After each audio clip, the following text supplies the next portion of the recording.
This is the Norton Case by Deanna Lambert. Arnold is the husband. He is 47, and he is a personal injury lawyer in good health. Judy, his wife, is 43. She is a director of donor relations, also in good health. They have 3 sons. Roger, from Judy's first marriage, is 21. He's a musician, and he's in excellent health.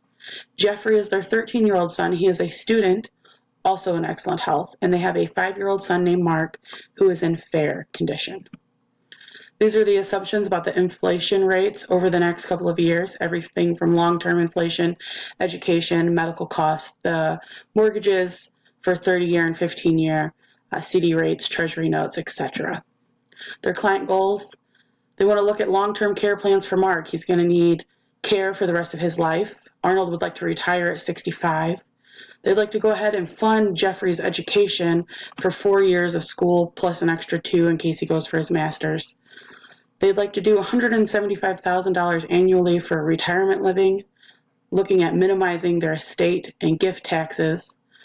Judy's parents are currently long-term care, and they'd like to look at funding their own long-term care. An inheritance for Roger that Judy will take care of, and then inheritance for Jeffrey that Arnold and Judy both will fund, and advice on the personal umbrella policy and disability protection. For the auto driven by Roger that Judy and Arnold currently take care of, it is a high frequency, low severity. He has been driving for 3 years and he's already had 3 accidents. 2 of them were minor, resulted in no insurance coverage, but 1 was major and did need the collision coverage. The primary risk management technique for dealing with the risk exposure for long-term care for Mark is going to be retention. There's no way to avoid it. There's no way to transfer it to someone else. That's what they're trying to avoid. They'd like to go ahead and take care of it so no one else has to try to fund it for Mark. There's really no way to reduct it. So they're best to go ahead and retain the risk and just prepare for it. Which of the following loss exposures is most need and treatment by Arnold? Auto liability seems to be the biggest issue right now with Roger driving one of the vehicles. He's not the best of driver. He kind of spaces out. He's had a large accident. We need to go ahead and make sure that that's covered.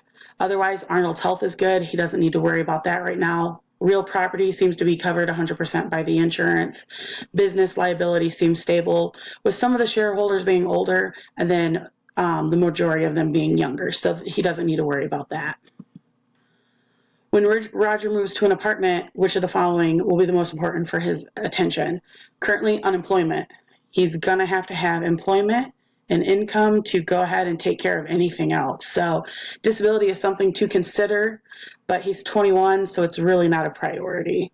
Auto liability would be more of a priority, but he's going to have income first to be able to take care of that auto liability.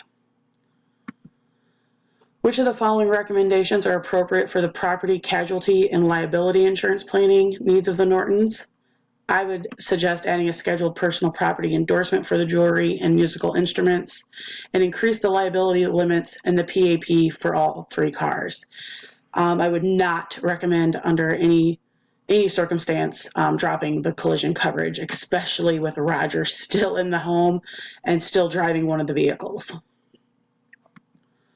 What inadequacy in the Norton's insurance coverage will be the most important to remedy if the personal umbrella policy is purchased? I would suggest increasing the limits on their homeowner's liability and auto liability coverage.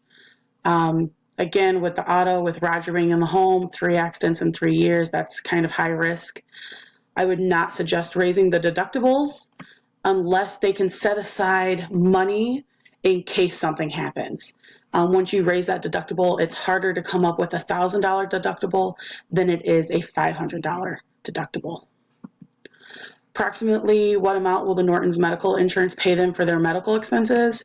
Taking into account all the medical expenses for the year, Judy had cosmetic surgery. Mark has $4,000 already of his own. Arnold broke his arm, I believe it was. So they are entitled to just over $6,000 this year alone. What amount of medical expenses would the Nortons have to incur before they would no longer have to pay a co-insurance amount? The stop loss on the medical coverage that Judy currently holds is $4,000, and that includes the $500 deductible per person that's on the insurance. So they would need to pay $4,000 out of pocket before the insurance starts picking up 100%. If Arnold receives the maximum payments under his disability income insurance due to a total disability, what amount of the payments will be taxable for the first year of payments? Arnold is not going to have to worry about that. Disability income is not taxable, and therefore nothing he receives the first year, even if it's the maximum, will be taxed. What amount of premiums on disability income insurance must Arnold and Judy report each year? They need to report the premiums that the employers pay. I think Arnold's is $400 and Judy's is $350. They may be flip-flopped. I do know it equals $750 a year. They do not pay those premiums. The employer does. So they will have to list them as income on their taxes. The next steps is setting up a long-term care fund for Mark. We know Mark is currently 5. He's got a long life ahead of him. He's going to outlive Arnold and Judy, and they want to make sure that he is taken care of. So getting that long-term care fund set up for him, making sure he's able to finish school, and any kind of health care that he'll need in the future is taken care of. That should be #1 priority for Arnold and Judy. After that, long-term care for themselves. Arnold wants to retire at 65. What happens if he becomes disabled before then? So they need to look at what kind of living they may be. Is it assisted living care? Is it nursing homes? They're going to have to take a look at that and decide what they want, and that will help decide what we need to do to fund long-term care. Increasing retirement savings is another big one. They want $175,000 annually to live on.